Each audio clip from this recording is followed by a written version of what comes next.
Well, this time of year, I see Ebenezer Scrooge everywhere I look. My office is decorated with figurines of Scrooge and Tiny Tim. I have various editions of A Christmas Carol around the office and other representations of the classic story by Charles Dickens, like this nifty little bah humbug hat. Enough of that. Now, all of this is not necessarily because I want to take Ebenezer Scrooge up as a role model. But I suppose that up to a point, being associated with English literature's most famous miser isn't a bad thing for a financial planner. Only up to a point, however. I'm pleased to have clients think of me as thrifty. I'd prefer they didn't regard me as stingy or miserly.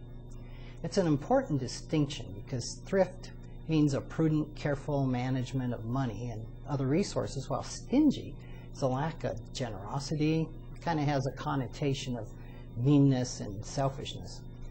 Miserly takes hoarding to a dysfunctional extreme. It really implies a lack of conscious choice. And that lack of choice is exactly what makes Ebenezer Scrooge such a useful figure in my work with clients. In recent years, I've begun to use his story as a metaphor for helping people change the way they think about money. I've even used it in a book, which is called The Financial Wisdom of Ebenezer Scrooge, which I co-authored with Drs. Ted Klontz and his son, Dr. Brad Klontz, both psychologists. During his unhappy and very lonely childhood, Ebenezer Scrooge developed a set of unconscious beliefs, we call them money scripts, that he carried into his adult life. These money scripts, or beliefs about money, served him well as a child, coping with his situations, but into adulthood, they didn't work as well. In fact, they really didn't serve him at all. Among some of those money scripts were beliefs that having more money was the way to happiness, that you couldn't have happiness without money, that spending money on himself or others was wrong, that people couldn't be trusted, that you've got to work hard for money, and that money was more important than people. We've actually identified well over 40 money scripts that Scrooge had operating unconsciously in his life. The quality that most people associate with Scrooge is his life as an unhappy, miserable miser with the attitude of bah humbug. Yet that's really important to understand in A Christmas Carol, that this miserly person was really transformed to a joyful and very generous man that we all would like to be like. The visits of the spirits of Christmas, present, past, and future, help Scrooge understand that his beliefs about money were largely false and not serving him well in adulthood. With the guidance of the spirits, he was transformed into what Dickens says, and I'll quote him, "as good a friend, as good a master, and as good a man as the old city knew." Now, if Ebenezer Scrooge can change his deep-seated and painful money scripts, there is certainly hope for the rest of us to change ours.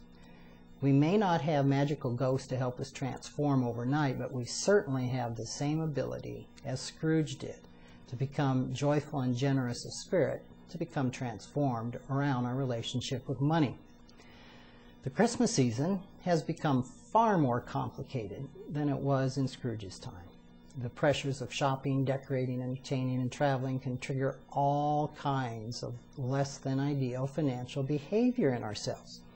And remember, we have found that every behavior around money, no matter how illogical it may seem in you or others, makes perfect sense when we understand the underlying hidden beliefs we have operating about money.